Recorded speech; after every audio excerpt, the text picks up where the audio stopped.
آپ صلی اللہ علیہ وآلہ وسلم کو جب معلوم ہوا کہ قریش والے اس طرح تیاریاں کر رہے ہیں تو آپ صلی اللہ علیہ وآلہ وسلم نے تمام صحابہ کرام رضی اللہ تعالیٰ عنہ کو اپنے پاس جمع کیا اور ان سے مشورہ لیا کہ ہم اپنے شہر میں رہ کر جنگ لڑیں شہر کے باہر.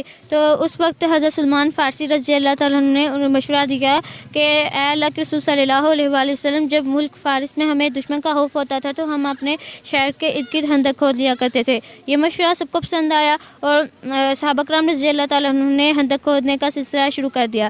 جب خندق کھود رہے تھے تو صحابہ کرام رضی اللہ تعالیٰ عنہ کو بھوک نے بڑا ستایا. ایک جگہ پتھریلی زمین آ گئی تھی جہاں صحابہ کرام رضی اللہ تعالیٰ عنہ خندق نہ کھود سکے.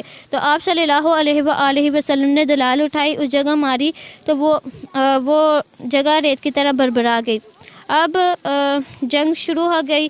جو مشکرین تھے وہ خندق کو دیکھ کر حیران رہ گئے اور کہنے لگے ایسی اچھی تقریب تو ہم نے دیکھی نہیں پہلے، یہ بہت اچھی مشورہ ہے. تو اب جنگ شروع ہو گئی.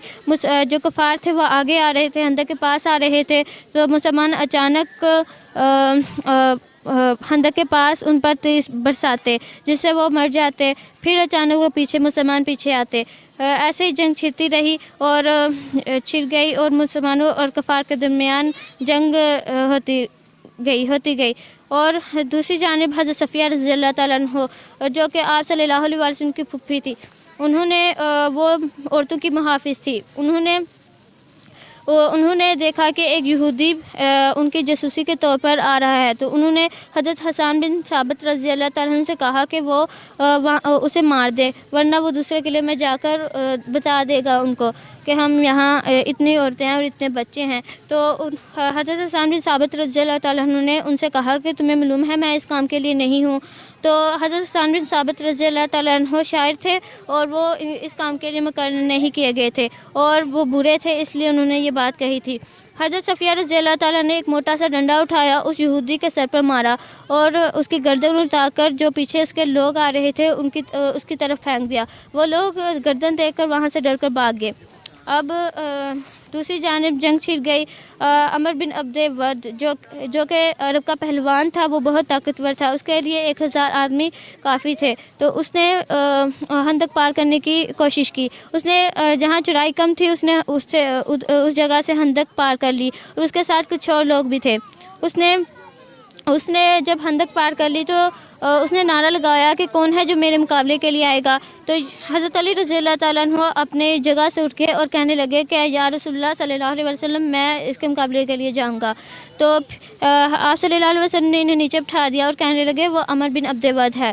پھر حضرت علی رضی اللہ تعالیٰ عمر بن عبد ود نے نعرہ لگایا. پھر حضرت علی رضی اللہ تعالیٰ نے اپنی جگہ سے اٹھ کے اور کہنے لگے یا رسول اللہ صلی اللہ علیہ وسلم میں اس کے مقابلے کے لیے جاؤں گا. پھر عمر بن عبد ود نے نعرہ لگایا. پھر آپ صلی اللہ علیہ وسلم نے حضرت علی رضی اللہ تعالیٰ عنہ کو اجازت دے دی. حضرت علی رضی اللہ تعالیٰ عنہ عمر بن عبد ود حضرت علی رضی اللہ تعالیٰ عنہ کے چچا تھے. حضرت علی رضی اللہ تعالیٰ نے عمر بن عبد ود کو اسلام کی دعوت دی لیکن اس نے اسلام قبول نہیں کیا اور کہنے لگا کہ بھتیجے میں تمہیں قتل کرنا نہیں چاہتا. اور حضرت علی رضی اللہ تعالیٰ عنہ نے اس سے کہا کہ میں تمہیں قتل کرنا چاہتا ہوں. اب یہ بات سن کر عمر بن عبد ود غصے میں آ گیا. چنانچہ لڑائی شروع ہو گئی. عمر بن عبد ود نے اپنی تلوار حضرت علی رضی اللہ تعالیٰ عنہ کی جانب کی. حضرت علی رضی اللہ تعالیٰ عنہ نے ڈال اپنے آگے کر لی. اس کی تلوار سے حضرت علی رضی اللہ تعالیٰ عنہ کی جو ڈال تھی وہ پھٹ گئی اور حضرت علی رضی اللہ تعالیٰ عنہ کی پیشانی پر وہ تلوار لگ گئی. حضرت علی رضی اللہ تعالیٰ عنہ کی وہ پیشانی سے خون بہتا جا رہا تھا لیکن انہوں نے فوراً جوابی حملہ کیا اور اس کی ہنسلی کی ہڈی پر تلوار ماری جس سے وہ وہاں نیچے گر گیا. پھر مسلمانوں نے نعرے لگائے اللہ اکبر کے اور آپ صلی اللہ علیہ وسلم کو پتہ چل گیا کہ مسلمانوں کو فتح ہو گئی ہے. اب حضرت علی رضی اللہ تعالیٰ عنہ وہ جو ساتھ اس کے لوگ آ رہے تھے وہ وہاں سے یہ سارا دیکھ کر وہاں سے بھاگ گئے. حضرت زبیر رضی اللہ تعالیٰ عنہ نے ان کا پیچھا کیا. حضرت زبیر رضی اللہ تعالیٰ عنہ نے ایک بندے کو تلوار ماری. وہ اس تلوار سے وہ جو ایک بندہ 2 ٹکڑے ہو گیا. حضرت زبیر رضی اللہ تعالیٰ عنہ کی یہ تلوار کی یہ کار دیکھ کر تمام کچھ صحابہ کرام رضی اللہ تعالیٰ نے انہیں کہا کہ واہ کیا تلوار ہے، تلوار چلانے والا کمال ہے.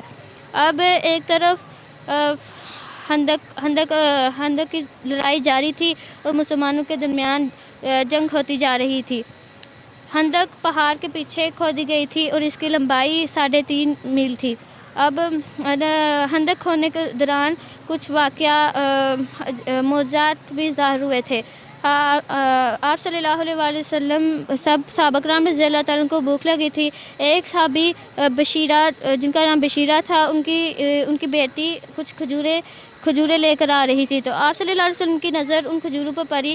آپ صلی اللہ علیہ وسلم نے ان صحابی کی بیٹی کو بولا کہ وہ کھجوریں ادھر لے کے آئے، تو اس نے یہی کیا، وہ ادھر لے کے آئی. تو آپ صلی اللہ علیہ وسلم نے بولا کہ وہ کھجوریں میری ہاتھوں میں ڈال دے. تو اس نے آپ صلی اللہ علیہ وسلم کے ہاتھوں میں کھجوریں ڈال دی. پھر آپ صلی اللہ علیہ وسلم نے تمام صحابہ کرام رضی اللہ تعالیٰ کو بلایا کہ وہ آ کر کھجوریں کھا لے. تو تمام صحابہ کرام رضی اللہ تعالیٰ نے پیٹ بھر کر کھجوریں کھا لی، لیکن آپ صلی اللہ علیہ وسلم کے ہاتھوں سے کھجوریں تب بھی نیچے گر رہی تھی.